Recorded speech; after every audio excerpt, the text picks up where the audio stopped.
eksipien atau bahan tambahan. Jadi kan dalam suatu obat bukan hanya zat aktif ya. Jadi ada zat aktif dan ada zat-zat tambahannya. Nah, zat tambahan itu disebut dengan eksipien. Eksipien itu gunanya apa sih? Nah, dia itu memiliki banyak tergantung apa eksipiennya. Misal, tapi pada intinya dia itu membantu si obat untuk berfungsi dengan baik gitu kan. Jadi misal diluent. Diluent ini pengisi, dia bisa menambah bobot. Misalnya terlalu kecil. Kalau misal dalam bentuk mikro kan nggak mungkin, mikro nggak mungkin. Itu sangat sangat sulit untuk diformulasi, maka ditambahkanlah diluent atau pengisi.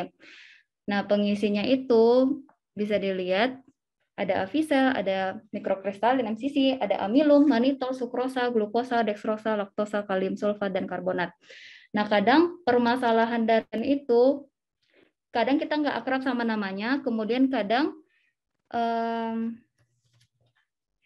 itu satu eksipien bisa banyak fungsi. Nah, itu kita bisa lihat di mana. Kalau untuk anak industri biasanya lihat di HOP ya, Handbook of Pharmaceutical Excipient. Nah, di situ ada keterangannya, misal avisal. Avisal bisa sebagai diluent, bisa sebagai binder, dan lain sebagainya.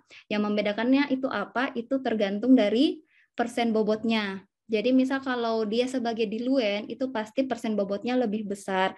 Nah, kalau dia sebagai binder, itu persen bobotnya lebih kecil. Nah, binder itu adalah pengikat. Jadi dia yang mengikat massa gitu kan. Apalagi kalau untuk granulasi basah. Nah, dia berfungsi sebagai memberi daya adhesi saat granulasi dan kempak dan menambah daya kohesi. Kemudian selain diluent, selain binder, itu ada disintegran. Nah, disintegran ini adalah penghancur. Dia meningkatkan daya disolusi. Nanti kan ada uji disolusi. Jadi misal kalau ini berfungsi di uji disolusi dan uji kehancuran juga kalau nggak salah. Jadi misal obatnya tidak hancur-hancur setelah 15 menit. Nah, berarti itu disintegrannya yang harus dikurangi. Kemudian ada anti-friction agent. Nah, ini terbagi 3. Dan kadang ini sering juga masuk dan kita ketukar-tukar. Ada lubrikan, ada glidan, ada anti-adheren.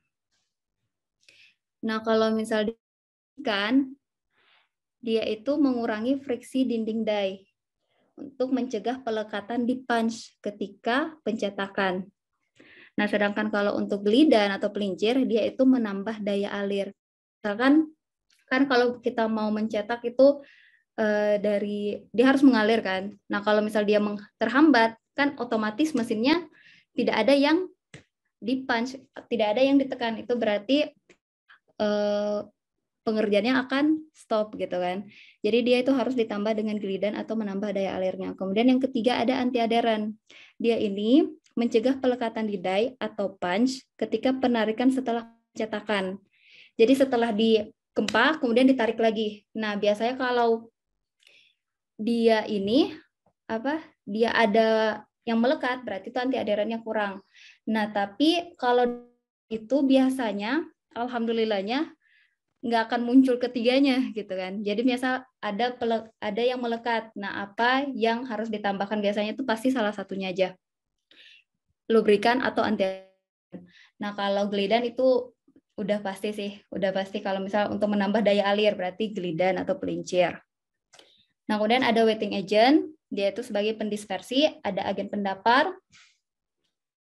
Itu berarti kita menggunakan garam-garaman, ada pemanis untuk mengurangi atau menutupi rasa pahit dari obat.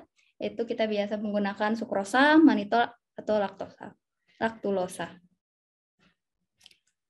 Oke, nanti lebih